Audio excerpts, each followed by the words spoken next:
In 2024, the MLB introduced Spring Breakout in an effort to display the plethora of young talent around the league. Unfortunately, they forgot to televise most of it, defeating the purpose. This year, they made sure to televise it, but because I live in Phoenix and blackout zones don't make sense, I couldn't watch any of the games on the service that I pay $150 annually for. How about that? Because of this, I took off work all of last weekend and went to as many games as I could. My first game of the weekend took me to Salt River Fields in North Scottsdale, home of the Rockies and Diamondbacks.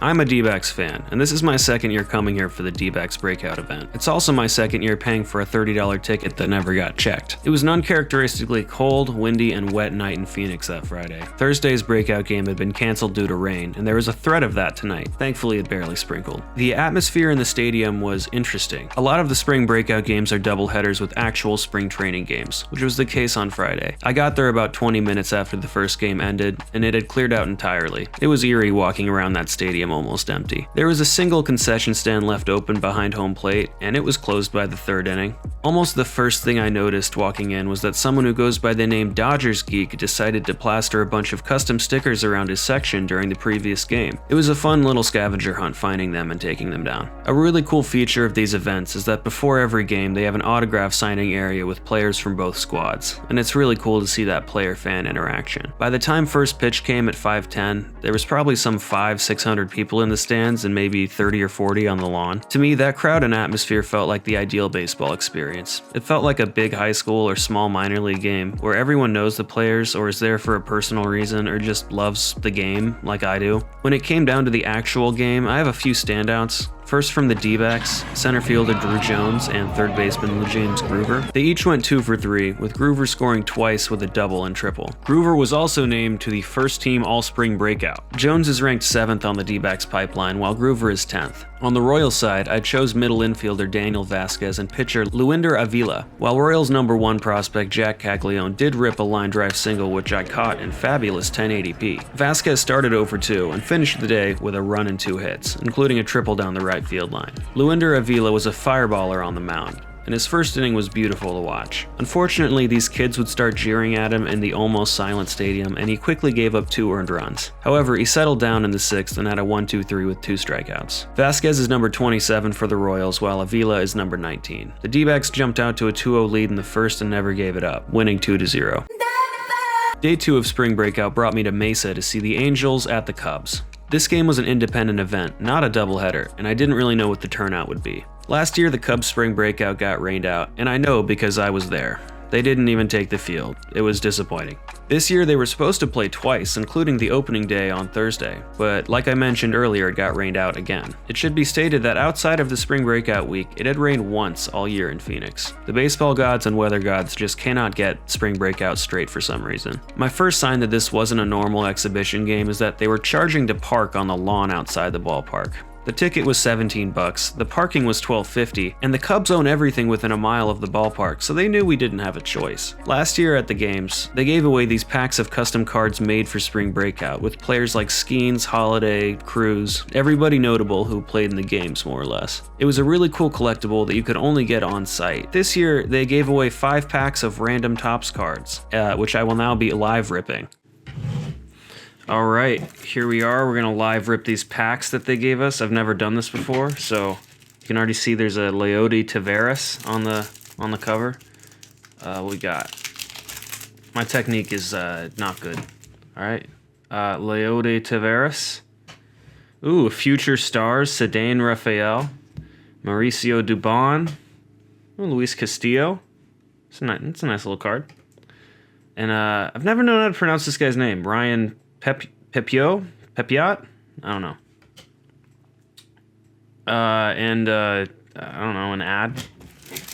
We also got, we're going to see the Seattle Mariners on the front. That's a team that you'll never be disappointed in. Yeah, so the Seattle Mariners, fun. Tanner Houck, nice. Nacho Alvarez Jr., the first person to be named Nacho in the MLB. Rookie card, nice. Yainer Diaz, nice.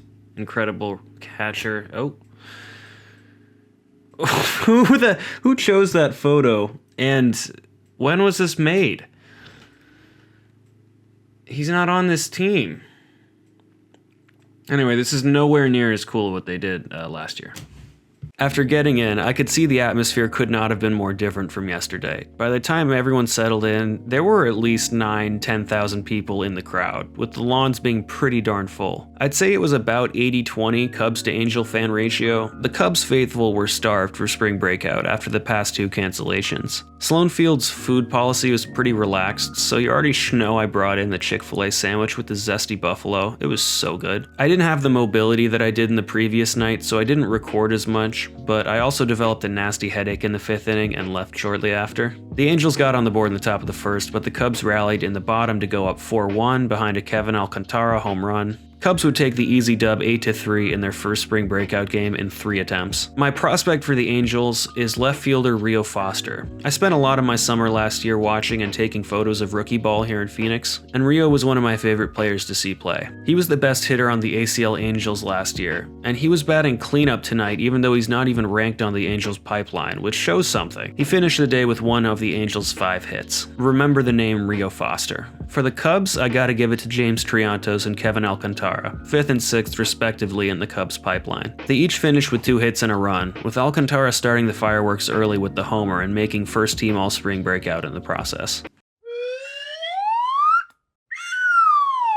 Sunday took me out west to Camelback Ranch, Glendale, home of the Dodgers and White Sox. I'd only been to the backfields for minor league games, never to the ballpark itself, so it was fun to explore and see a new ballpark. They blocked off the lawn, which was pretty lame, but we had tickets to the special Four Peaks Brewing Deck, usually reserved for large parties, so we stayed in our seats on the 2nd level most of the time anyway. We could have paid $5 for general admission, but then we never would have been able to see the lethal jersey combination that is the Taco Bell Paul DeJong, the Taco DeJong, the Paul Bell. The game itself was a bit of a pitching duel, if you catch my drift. There were at least 8 or 9 balls that looked like they could do damage off the bat, but ended up just petering out, being easy flyouts. Charlie Condon, the Rockies' #2 prospect, spring broke his wrist the day before the game, which was a bummer. Both teams got basically no hit through 4. Rockies took the lead in the top of the 6th off an Adael Adamor homer, and they never looked back, winning 3-2. My shout out for the Rockies goes to the whole Rockies pitching staff, but in particular Jaden Hill. Hill took the mound with a 2-run lead in the 8th and dominated, sending all 3 White Sox batters down swinging. It didn't really feel like they had a chance, from my perspective. As for the White Sox, I gotta give it to the 2 openers, Hagen Smith and Noah Schultz. They're both lefties, and they both threw 2 no-hit innings to start the game,